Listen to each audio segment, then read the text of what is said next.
வணக்கம். நீங்கள் இணைந்திருப்பது தமிழாவின் பிரதான செய்திகளுடன். விரிவான செய்திகளுக்கு செல்வதற்கு முன்னதாக முதலில் தலைப்புச் செய்திகள். பெக்கோ சமனின் மனைவி குழந்தையுடன் கைது. தன்னார்வ ஓய்வு பெறும் திட்டத்தின் விதிமுறைகள் வர்த்தமானியில் வெளியீடு.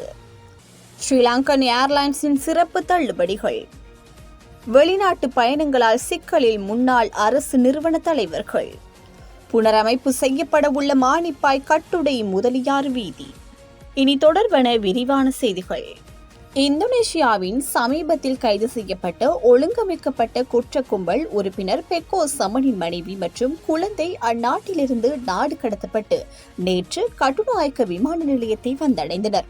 குற்றப்புலனாய்வு திணைக்களத்தின் விமான நிலைய பிரிவு அவர்களை காவலில் எடுத்து வாக்குமூலங்களை பதிவு செய்த பின்னர் மேலதிக விசாரணைகளுக்காக கொழும்பில் உள்ள குற்றப்புலனாய்வு திணைக்கள தலைமையகத்திற்கு அவர்களை ஒப்படைத்த நிலையில் அவர்கள் கைது செய்யப்பட்டுள்ளதாக போலீசார் தெரிவித்தனர். இந்தோனேஷியாவின் ஜகார்த்தாவில் இருந்து UL 365 விமானத்தில் நேற்று மாலை 5:30 மணியளவில் அவர்கள் இலங்கை வந்தடைந்ததாக தெரிவிக்கப்படுகின்றது. கெஹல்பத்திர பத்தை மற்றும் அவரது குற்ற கும்பல் உறுப்பினர்கள் ஜகார்த்தாவில் கைது செய்யப்பட்ட நிலையில் இந்த பெண்ணும் குழந்தையும் அங்கு தடுத்து வைக்கப்பட்டிருந்தனர்.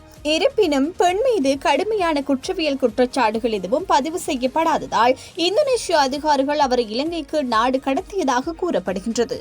இலங்கை மின்சார திருத்த சட்டத்தின் தன்னார்வ ஓய்வு பெறும் திட்டத்தின் விதிமுறைகள் மற்றும் நிபந்தனைகள் வர்த்தமானியில் வெளியிடப்பட்டுள்ளன.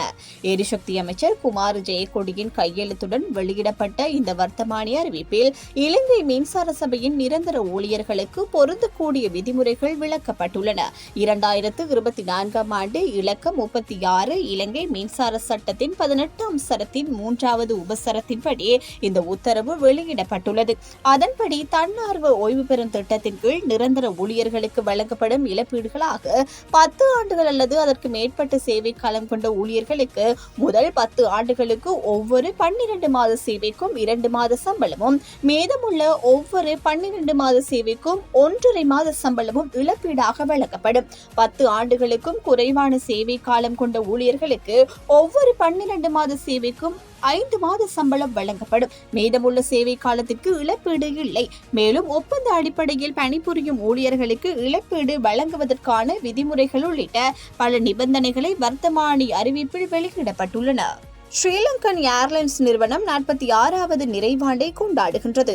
இதன் காரணமாக சிறப்பு சலுகைகள் வழங்கப்பட உள்ளதாக நிறுவனம் அறிவித்துள்ளது. அதற்கமைய செப்டம்பர் 1ஆம் தேதி முதல் 5ஆம் தேதி வரை இந்த சலுகைகள் வழங்கப்பட உள்ளதாக நிறுவனம் குறிப்பிட்டுள்ளது. இந்த சலுகைகள் அனைத்தும் ஸ்ரீலங்கன் ஏர்லைன்ஸின் உத்தியோகபூர்வ வலைத்தளம் மூலம் டிக்கெட் வாங்கும் பயணிகளுக்கு மாத்திரமே வழங்கப்படும் என்பது குறிப்பிடத்தக்கது. சட்டவிரோதமாக வெளிநாடுகளுக்கு சென்று கோடிக்கணக்கான பணத்தை வீண்விரயம் செய்ததாக கூறப்படும் 10 முன்னாள் அரசு நிறுவன தலைவர்கள் மீதும் விசாரணைகள் ஆரம்பிக்கப்பட்டுள்ளதாக தகவல்கள் வெளியாகியுள்ளன. இந்த குழுவில் நாடாளுமன்றத்தின் முன்னாள் பிரதானி ஒருவரும் 4 முன்னாள் நிறுவன தலைவர்களும் அடங்குவதாக தெரிவிக்கப்படுகின்றது. இந்த முன்னாள் நாடாளுமன்றத்தின் முன்னாள் பிரதானி கடந்த காலங்களில் 30க்கும் மேற்பட்ட வெளிநாட்டு பயணங்களில் பங்கேற்றுள்ளனர். இதற்காக நாடாளுமன்றத்தின் வெளியுறவு மற்றும் நெறிமுறை அலுவலகத்திலிருந்து வரம்பில்லாமல் நிதியை பயன்படுத்தியுள்ளார் எனவும் விசாரணைகள் வெளிப்படுத்தியுள்ளன. சபாநாயகர் ஜெகத் விக்ரமரத்னவின் அறிவிப்பை தொடர்ந்து இந்த விசாரணை தொடங்கப்பட்டுள்ளது. முன்னாள் பிரதானி சர்வதேச அமைப்புகளால் ஏற்பாடு செய்யப்பட்ட பணிகளுக்காக அழைப்பிதழ்களை பெறுவதில் ஈடுபட்டுள்ளதாகவும் அவர் விரும்பியபடி வெளிநாட்டு பயணங்களில் ஈடுபட்டுள்ளதாகவும் தெரிய வந்துள்ளது. இந்த பிரதானி நாடாளுமன்ற வாகனங்களை தவறாக பயன்படுத்தியுள்ளார் என்ற முறைப்பாட்டினையும் புலனாய்வு திணைக்களம் விசாரணை செய்து வருகிறது. மக்களின் நீண்டகால கோரிக்கைக்கு அமைவாக யாழ் மாடிப்பாய் கட்டுடை முதலியார் வீதி முழுமையாக புனரமைப்பு செய்யப்பட உள்ளது. பிரதேச சபையின் நிதியில் இடம்பெறவுள்ள வீதி புனரமைப்பு பணிகளின் ஆரம்ப நிகழ்வு நேற்று காலை வட்டார மக்கள் பிரதிநிதி கலோ கனநாதன் உஷாந்தன் தலைமையில் இடம்பெற்றது. மண்ணுக்காக தன் மகளை தந்த தாய் பாக்கியமம்மா முதல் கல்லை நாட்டி வைத்தார். நிகழ்வில் பிரதேச மக்கள் உள்ளிட்ட பலர் கலந்து கொண்டனர். இத்துடன் தமிழாவின் பிரதான செய்திகள் நிறைவடைகின்றது. தொடர்ந்தும் தமிழாவின் செய்திகளோடு இணைந்திருங்கள். வணக்கம்.